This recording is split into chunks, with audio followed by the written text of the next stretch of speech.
Salut à tous, hein. Désolé pour le bruit. Hein. S'il y a un peu de bruit à côté, je m'excuse. Je suis sur la route, donc voilà, je me garer quelque part et je pourrais bien parler.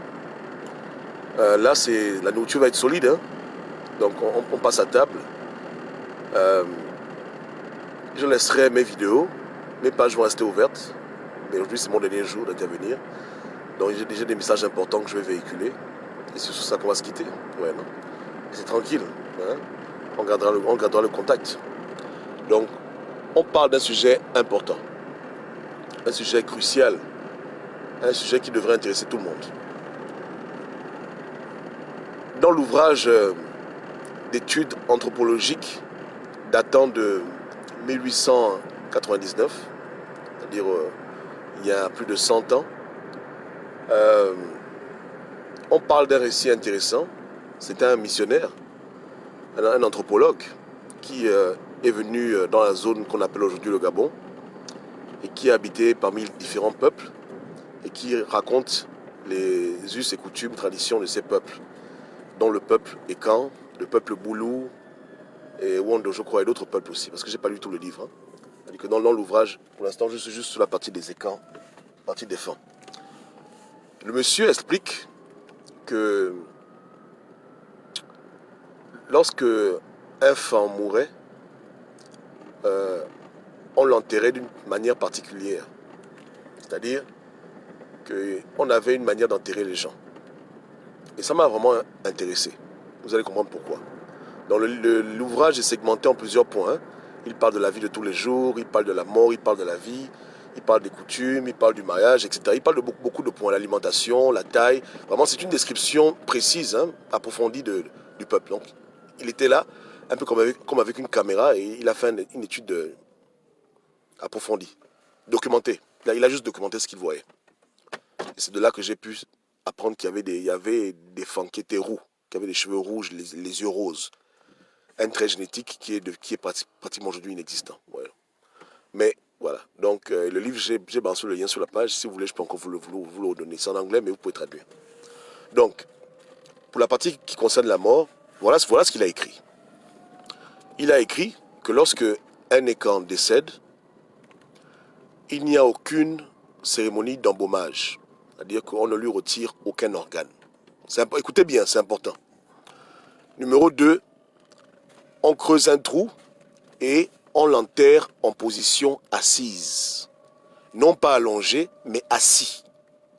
Donc imagine quelqu'un qui est mort, hein, dont le dos est debout et les pieds sont croisés, et c'est comme ça qu'on l'enterre. Donc on ne retire aucun organe et on l'enterre assis.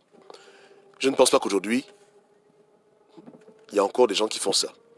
Il y a des personnes qui demandent de ne pas être embaumées quand elles meurent, mais être assis, je ne pense pas. Maintenant, moi je vous dis pourquoi c'était comme ça. Je vous donne la doc maintenant, la vraie doc. La raison pour laquelle on enterrait les gens assis sans retirer les organes, c'est parce qu'on savait que parmi les personnes qui décèdent, il y en a qui ressuscitent. Et si quelqu'un doit ressusciter avec son corps, bien entendu, on ne doit pas lui retirer des organes. Maintenant, il ressuscite pour aller où? Pour aller dans le monde de Dieu, dans le monde de Nzameu. Donc, la résurrection, c'est un grand mystère, mais qui existe chez nous. Chez nous, il y a le concept d'immortalité qu'on retrouve dans le Mvet, où les habitants d'Engoron ont découvert comment faire pour être immortel. Bon, il y a une histoire qui est racontée, mais l'histoire c'est juste une allégorie, c'est pas ça le secret. Mais la vérité c'est ça, c'est que chez nous la résurrection c'est un phénomène qui est réel. Mais, il faut respecter les règles qui précèdent la résurrection. Prenons par exemple la résurrection du Christ lui-même, de Jésus, dans les Écritures. Pour ceux qui ont lu le récit, vous savez tous que il n'a pas été embaumé. On a juste recouvert son corps d'un linceul, n'est-ce pas? Mais personne n'a pris un couteau pour ouvrir le corps et retirer les organes, n'est-ce pas? Ces pratiques de retirer les organes, ça c'est des pratiques égyptiennes. Rien contre l'Égypte, hein, mais ce n'est pas des pratiques bantoues. Ce n'est pas des pratiques écan. Donc, Jésus, du nom qu'on lui donne, parce que ce n'était pas son vrai nom, mais bon, c'est pas grave. Selon ce qui est écrit, il n'a pas subi cette opération. Et le troisième jour, son corps s'est régénéré, et il est revenu à la vie. Mais pas comme un homme, il est revenu à la vie comme un être différent. Avec un corps qui avait d'autres propriétés, d'autres habilités, qu'on peut lire en détail lorsqu'on lit les évangiles. Vous comprenez? Et c'est pour ça C'est pour ça que l'ennemi, l'adversaire, hein, avait tout fait pour essayer de prendre le corps de Moïse. Parce qu'il savait que quand Moïse devait mourir, après un certain nombre de jours, Moïse devait revenir à la vie et monter dans la dimension de Dieu et continuer l'œuvre de Dieu maintenant dans une autre dimension. C'est pour ça que vous avez vu Moïse, quand Jésus priait, Moïse est apparu parce que Moïse est ressuscité. Élie, qui n'est vraiment jamais mort, il est monté au ciel, les anges l'ont pris.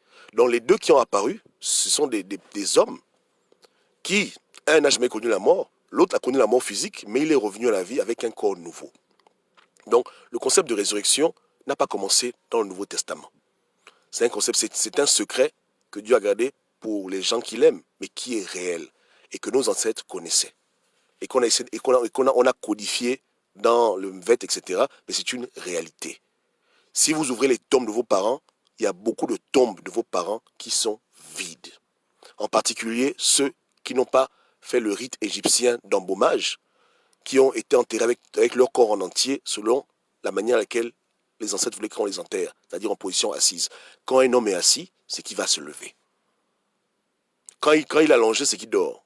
Mais quand il est assis, il est en position de départ. Donc dès que son corps se régénère de manière spirituelle, Nzamé vient le chercher, il se lève et il s'en va. Donc il y a plein de tombes, plein de sépulcres des anciens Écans qui sont vides, où il n'y a plus rien, où il n'y a plus rien du tout, le corps n'est plus là. Tu ouvres la tombe de ton grand-père, le corps n'est pas dedans. Le corps est où? Il a été ressuscité et il a disparu. Il est parti dans l'autre dimension. Il a atteint le seuil de l'immortalité. Il n'a plus un corps comme le tien, il a un corps différent et il est parti. Voilà le secret que Dieu a gardé, mais qu'on peut retrouver dans les Écritures, la foi judéo-chrétienne, et qu'on retrouve aussi chez nous. Donc si on ne faisait pas l'embaumage, c'était à cause de ça. Maintenant, les gens demanderont, qu'est-ce qui se passe lorsqu'on t'embaume et qu'on te brûle? Il n'y a plus moyen de pouvoir acquérir cette immortalité avec ton corps. Ton esprit est vivant, mais c'est fini. C'est-à-dire que c'est bon, je sais pas, c'est trop compliqué à expliquer, et puis ça peut troubler les gens la foi. Ouais, parce que on est dans un monde où les gens sont très intolérants de la connaissance, et les gens, ils aiment tout ce qu'ils ne comprennent pas, tout ce qui les dépasse, ils disent que c'est le diable. Donc, des choses que j'aime pas beaucoup discuter, mais comprenez juste que pour pouvoir avoir son corps physique que tu as eu sur Terre, il faut bien qu'il soit... Voilà. Parce que bon, si tu n'as pas un corps, tu te donnes un corps, mais si tu veux toujours être pareil, c'est que quand les apôtres ont vu Moïse, ils ont vu Élie, ils les ont reconnus, parce qu'ils savaient à quoi leur bout ils ressemblaient plus ou moins. Quelqu'un ne leur a pas dit que voici Moïse, voici Élie, ils les ont reconnus. Pourquoi ils ont reconnus? Parce qu'ils avaient le même corps qu'ils avaient il y a 3000 ans, et 2000 ans. Ouais, à l'époque, quand ils faisaient, voilà, c'est comme ça. Ils ont reconnu l'habillement, ils ont reconnu le visage pareil. Ouais. Donc, pour pouvoir maintenir son apparence spirituelle après la mort, il faut que ton corps soit intact et que ton corps puisse pouvoir se régénérer et que tu puisses atteindre l'incorruptibilité. Et puis c'est bon. Et quand tu atteins l'incorruptibilité, tu t'en vas. N'est-ce pas? Mais il y a des règles. Il y a des règles. Tu ne dois pas recommencer à manger avec les hommes. Il y a des choses que tu ne dois pas faire. Par exemple, tu ne dois pas être dans les endroits souillés, où par exemple les femmes ont leur menstrues, etc. Il y a beaucoup de choses qui sont trop techniques. Ça c'est des détails techniques. Mais juste un aperçu, pour ceux qui lisent la Bible, tu te rappelles lorsque le Christ est apparu aux disciples, et que les disciples, il y avait des femmes qui ont voulu l'attraper pour l'embrasser. Il a dit non, non, non, ne m'attrape pas, je ne suis pas encore remonté chez le Père. Parce que dans cet état de sanctification, il y a des choses impures qui peuvent te créer des problèmes, qui peuvent encore prolonger ton séjour. Alors que quand tu es comme ça, tu dois vite dégager. Ouais, donc, quand le Christ est arrivé, il y a des femmes, j'ai oublié le passage, je pourrais le retrouver si vous voulez, qui ont voulu le toucher, qui ont voulu l'embrasser. Il a dit non, non, ne me touchez pas. Je ne suis pas encore remonté là-bas. Parce qu'il fallait qu'il reste pur. Ces femmes-là elles avaient sûrement leur cycle menstruel, donc il ne fallait pas qu'elles le touchent. Ouais. C'est technique. Ce n'est pas seulement une affaire de foi, c'est des choses techniques. C'est des connaissances ésotériques de Dieu, mais elles sont cachées. Il faut les décoder, il faut les comprendre. Donc c'est comme ça. Et quand il est monté, il est revenu, bon, après ça c'est pas important. Voilà un peu ce qui se passe. Donc, il y a un processus qui permet à l'homme d'acquérir l'immortalité. Et ce n'est pas un processus qui est réservé pour la fin des temps. C'est un processus qui existe réellement, qui était connu de nos ancêtres et qu'on retrouve dans les Écritures. Un peu comme le cas de Enoch, qui a été enlevé, il n'est pas mort. Le cas du prophète Élie, qui n'est pas mort non plus. Et le cas de Moïse que je vous révèle. Pourquoi il y a eu bagarre pour son corps? Parce que le diable ne voulait pas qu'il se ressuscite, le diable voulait le garder. Mais Dieu merci, l'ange est venu intervenir et Moïse a pu revenir à la vie. Et il est monté dans la dimension de Dieu. Et voilà pourquoi il est revenu plus tard voir son descendant, Yeshua, Jésus. Et puis voilà. Voilà, un peu dans cette logique-là, voilà ce qui s'est passé. Ouais, non? Et quand le Christ lui-même il est mort, on dit quand il est revenu à la vie, beaucoup de tombes se sont ouvertes, les gens se sont réveillés, etc. Bon, bref. C'est un peu. C'est long à expliquer. Hein. Mais grosso modo, c'est ça la vérité. L'immortalité est réelle et il y a un processus pour acquérir l'immortalité. Il faut avoir la connaissance, comment ça se passe, il faut respecter certaines règles. C'est un peu comme un gâteau. Quand tu mets tous les ingrédients, le gâteau, tu l'obtiens et quand tu le manges, il a le goût que tu veux. Vous comprenez, hein? Voilà, c'est vrai. Il y a une connaissance qui rend immortel. C'est réel. Mais c'est une connaissance qui est privilégiée. Il y a des rites qui vont avec. On aurait tué le Christ, on aurait enlevé son cœur, enlevé ses foies, son rein, il n'aurait jamais pu ressusciter. Vous comprenez? Voilà, avec le corps qu'il avait. Il aurait pu venir sous une autre apparence, mais avec le corps qu'il avait, sa matière physique n'aurait pas pu être transposée et devenir une autre forme de matière. Quelque chose qu'on découvre maintenant dans la science, l'humain quantique, on ne le maîtrise pas bien. Parce qu'il n'y a pas que solide, liquide et gaz. Il y a aussi d'autres formes de matière qui sont au-delà de notre compréhension. Donc, mais il fallait que son corps reste intact. Les os brisés, ce n'est pas un problème. Mais pour qu'il y ait résurrection, il faut que le corps soit intact. Il ne faut pas que le corps soit décapité, mutilé, etc. Et voilà pourquoi les démons, du moins les adversaires, quand ils attrapent un serviteur de Dieu, souvent ils ont tendance à vouloir le mutiler, le broyer, le brûler, parce qu'ils ne veulent pas le voir revenir à la vie. Il y a un récit intéressant dans l'Apocalypse. On parle de deux témoins qui sont venus sur terre, qui ont prophétisé, qui ont fait des trucs. À la fin, on dit que le diable les a tués, mais qu'après quelques temps, ils sont revenus à la vie et ils sont montés au ciel. Voilà, c'est ça. C'est ça la résurrection. C'est réel. Et ça existe chez nous depuis très, très, très, très, très longtemps. Maintenant, les anciens aussi savaient que si quelqu'un n'est pas appelé à acquérir l'immortalité, il fallait prendre ses os pour les garder comme souvenir, parce que les os de quelqu'un qui est saint, ça, il y a des pouvoirs dedans. Un peu comme le squelette du prophète Élisée qui a ramené un homme à la vie. Lui-même, il est mort, hein, mais le fait d'avoir touché son squelette, ça sépultre. Un soldat blessé a retrouvé la vie. Et ça, chez les Écans, nous aussi on connaissait ça. Voilà pourquoi on avait des crânes des anciens qui étaient sages, parce qu'il y a un savoir derrière tout ça. Ce n'était pas de la sorcellerie, c'est simplement le fait que quand tu as le corps de quelqu'un qui est pur, un peu comme le mouchoir de l'apôtre Paul, ça peut guérir les gens, ça a des propriétés. C'est comme ça. Parce que le corps, c'est l'extension de la personne. Donc si quelqu'un était pur, était saint, même quand il est mort, son corps continue de travailler, son corps continue de faire des miracles, son corps est spécial. Ouais, hein. D'où l'existence des reliques. C'est pour ça que Joseph avait dit à ses frères que quand je vais mourir, prenez mon squelette et amenez-le. Ouais. Parce que c'est vrai que ce n'était pas tout le monde qui pouvait acquérir l'immortalité avec son corps. Dieu même sait pourquoi c'est Enoch et pourquoi c'est pas toi, pourquoi c'est Élie, pourquoi c'est pas toi. Il connaît lui-même. Pourquoi certains doivent mourir, le corps périr, pourquoi d'autres ils ne meurent pas, après 3 jours ils ressuscitent, etc. Voilà. Voilà un peu comment ça fonctionne. Donc c'est pour ça que les forces du mal, les adversaires, ont voulu imposer leur occultisme pharaonique partout et faire croire aux gens que l'incinération est une bonne chose, que l'embaumage est une bonne chose, parce que ça ne les arrange pas de voir des bantous, des écans qui meurent et que Dieu ramène à la vie pour continuer le travail. Ça les emmerde, parce que le ministère de Moïse s'est arrêté quand il est mort. Il est mort, il est revenu à la vie, il a continué son ministère jusqu'à l'époque du Christ, et peut-être même au-delà. Et c'est compliqué pour eux, parce que c'est le même esprit qui va les combattre. Donc ça les arrange de voir des gens mourir, et quand ils meurent, Dieu est obligé de recommencer à zéro avec d'autres personnes il faut encore les former, il faut encore leur donner la connaissance. C'est dans ce but-là que le diable veut empêcher la résurrection des gens. Parce que quelqu'un qui revient à la vie, il revient à la vie avec sa mémoire, avec ses souvenirs, avec là où il est, le combat qu'il menait. Et s'il priait, il va continuer de prier. S'il agissait, il va continuer d'agir. Sauf qu'il devient très dangereux parce que, comme il n'a pas un corps normal, son travail devient plus brutal.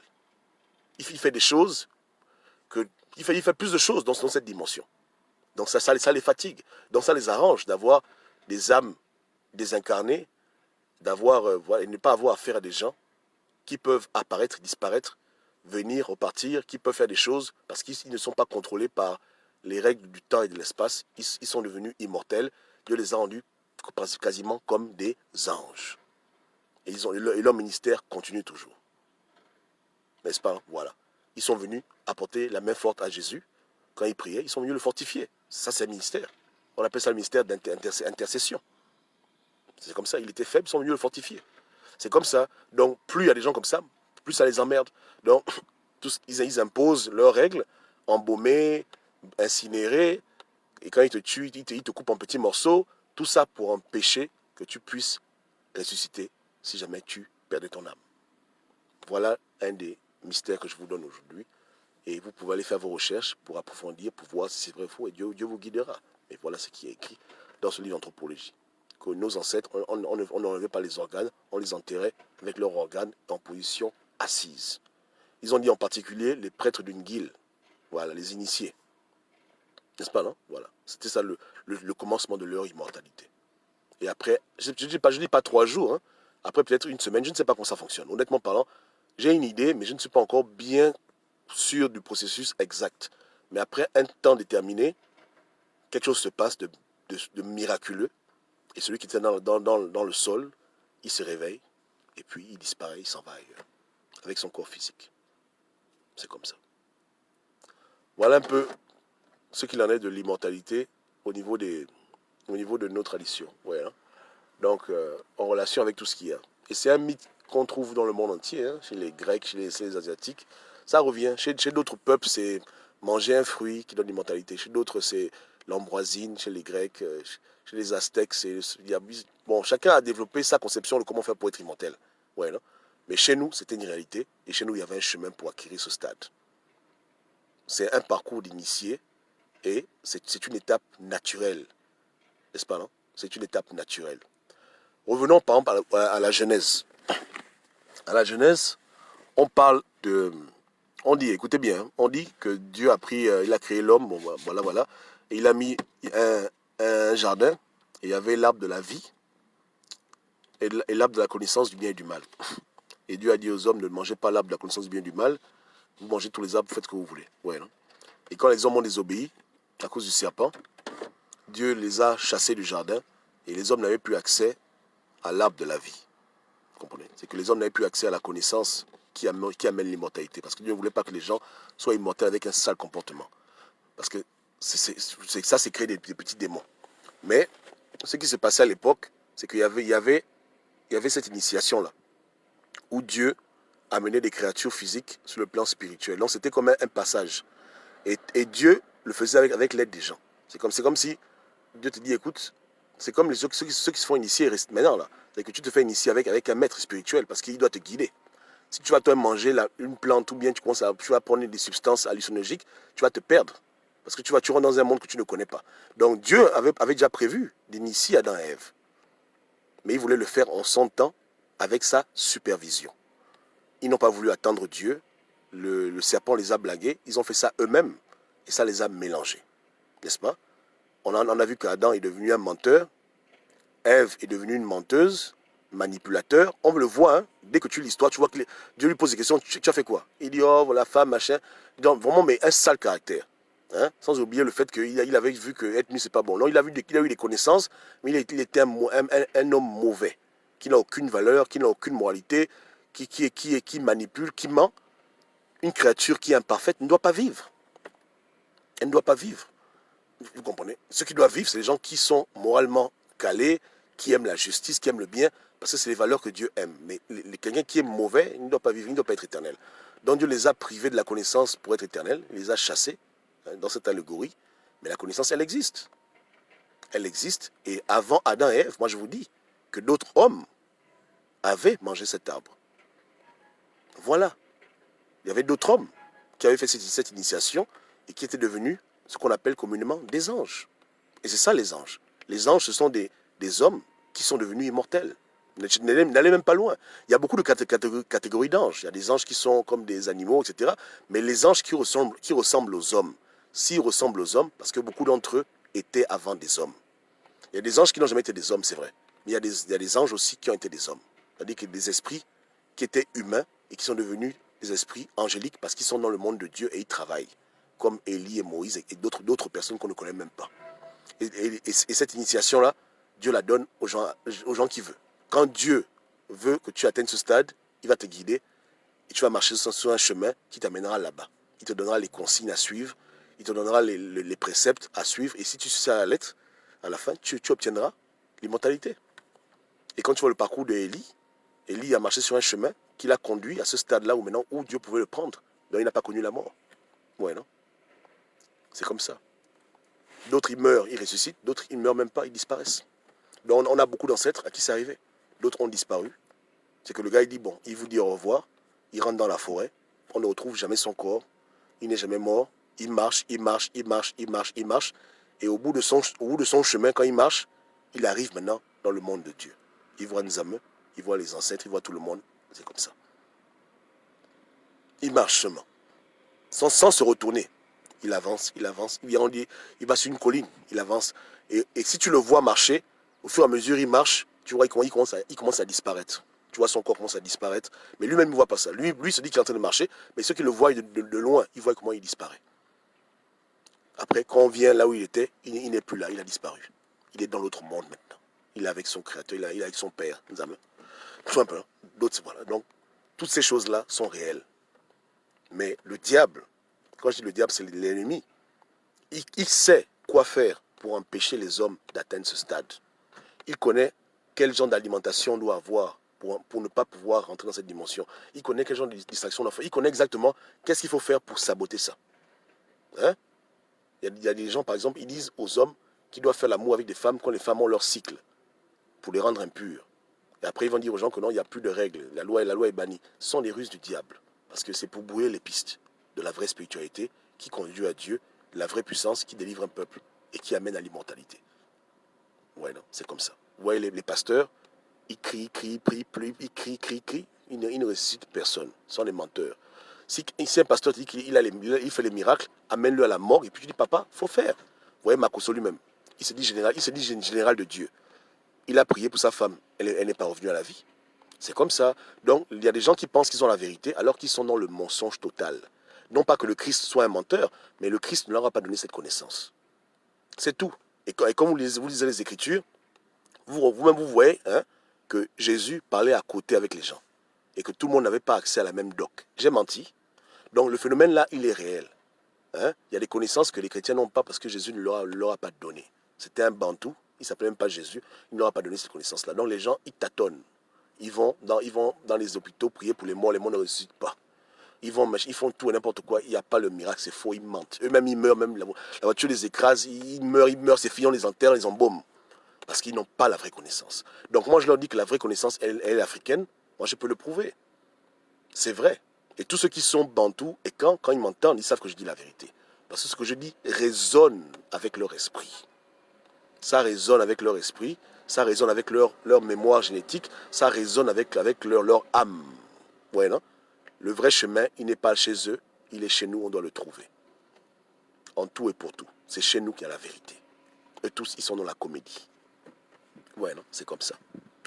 Dans le même pasteur qui mentait qu'il allait dans le monde entier faire des miracles, sa propre femme est décédée, ramène-la à la vie, il n'est pas capable. Il ne peut pas.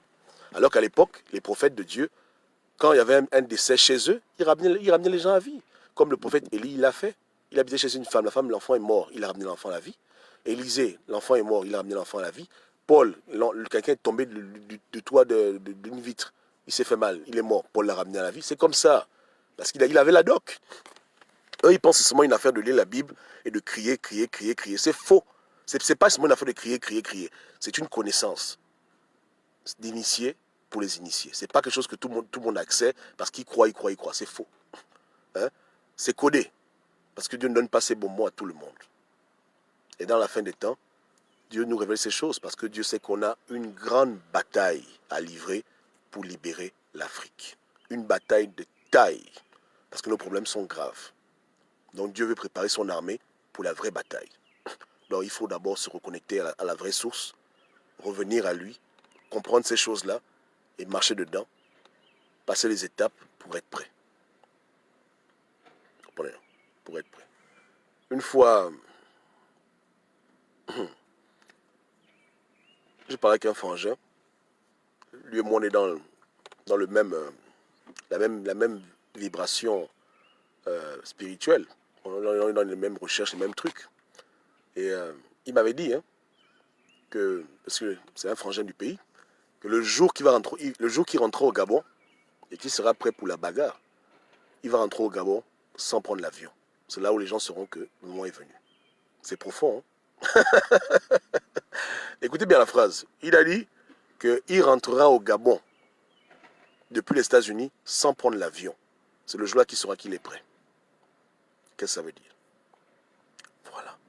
Donc quand quelqu'un sera capable d'être ici, en France, hein, il disparaît et il apparaît au Gabon physiquement en plein jour avec son corps, c'est que la délivrance de l'Afrique a commencé. Voilà de quoi on parle ici. On parle du haut niveau. Je dis bien le haut niveau.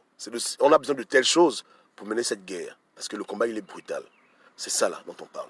Donc le chemin qui mène à ça là, c'est un chemin qui est difficile mais qu'on doit retrouver. Vous comprenez? C'est comme ça. Donc, il y a des connaissances qu'il faut déterrer. Et ça commence par l'étude du passé.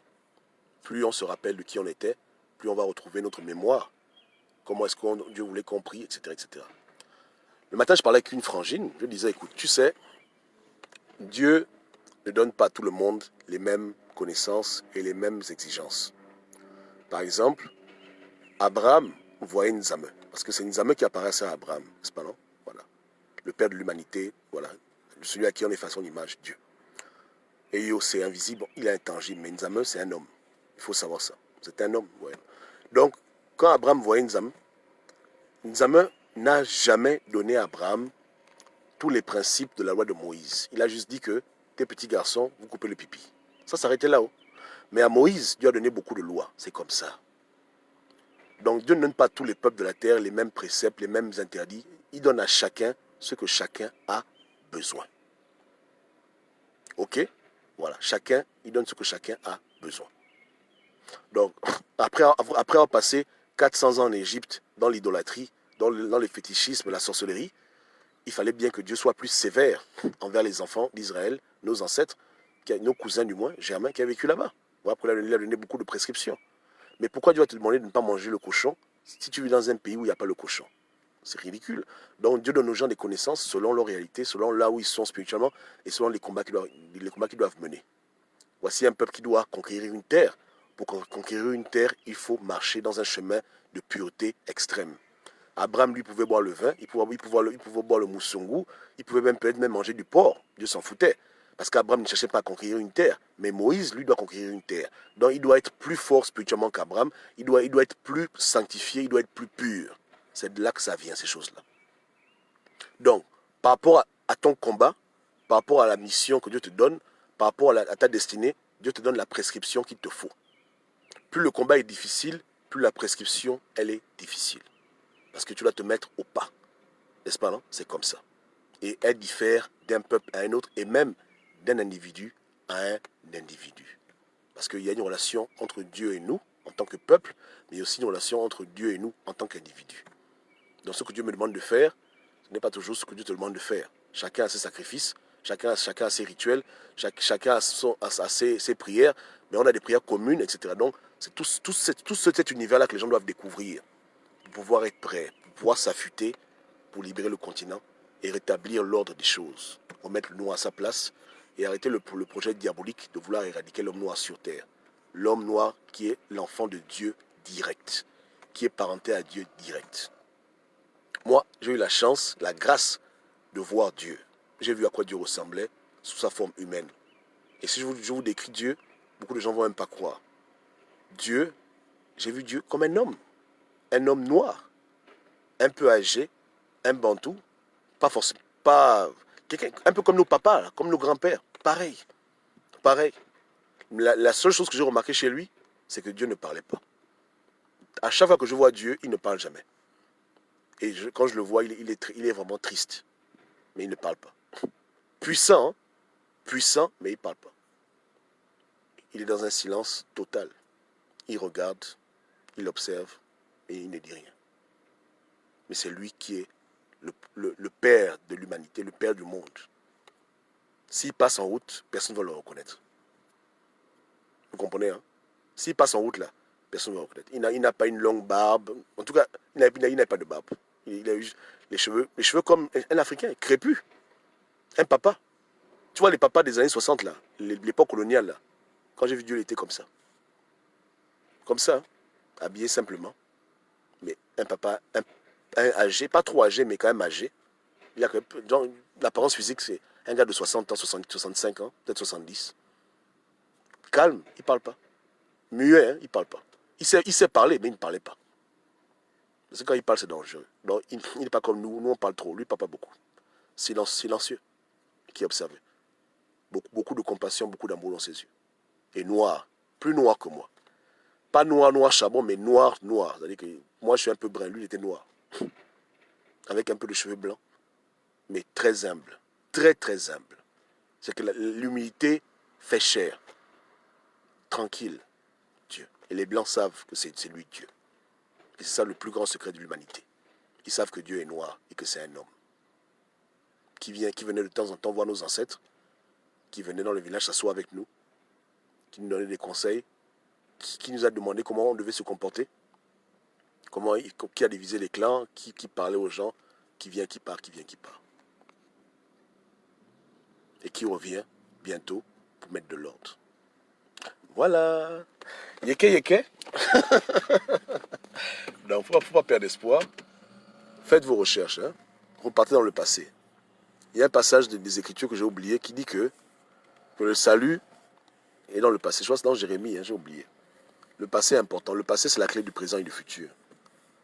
Posez les questions aux anciens qui vous disent comment est-ce qu'on vivait à l'époque. C'est par là qu'on va commencer à voir les premiers signes de délivrance. On doit commencer à obéir aux préceptes de Dieu. Respecter nos interdits.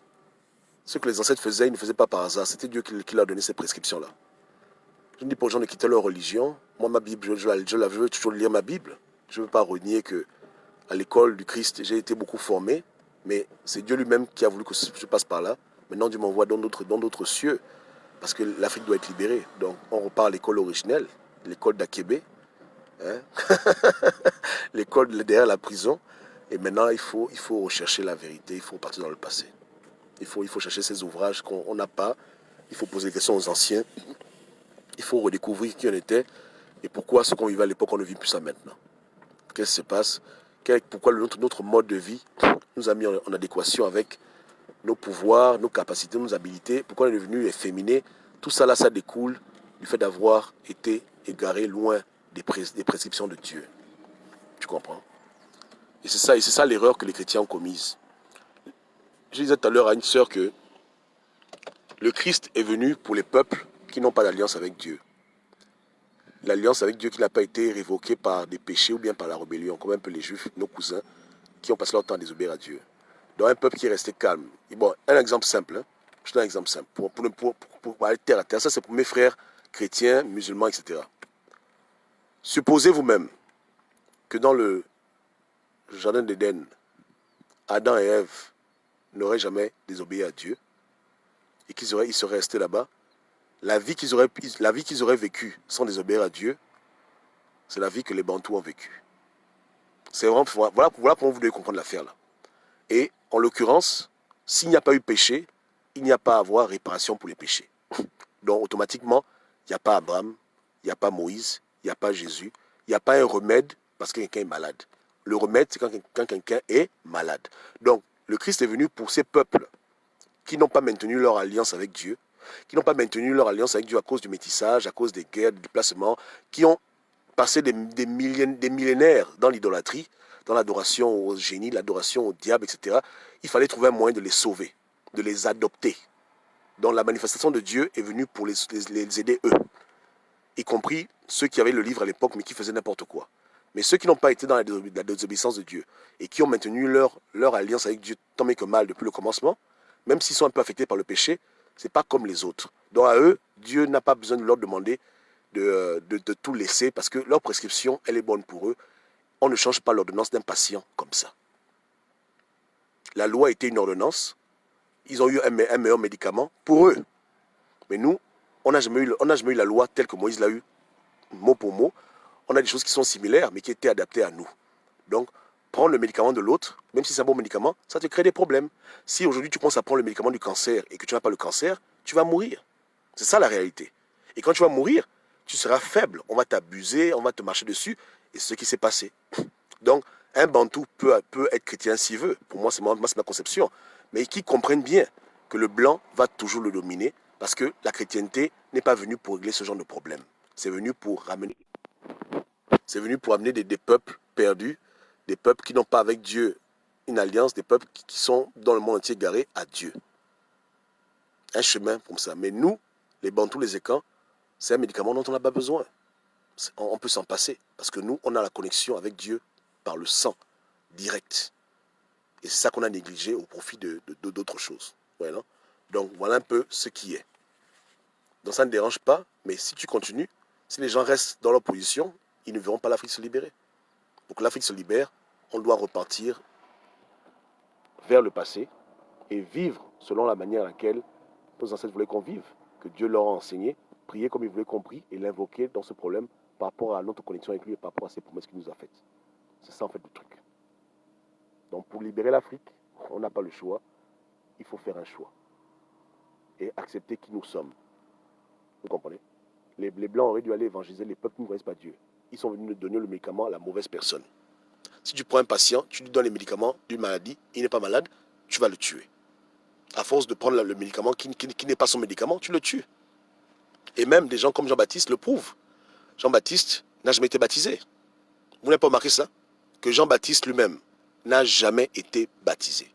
Jean-Baptiste n'a jamais mangé la communion, il n'a jamais accepté le Christ dans sa vie. J'ai menti.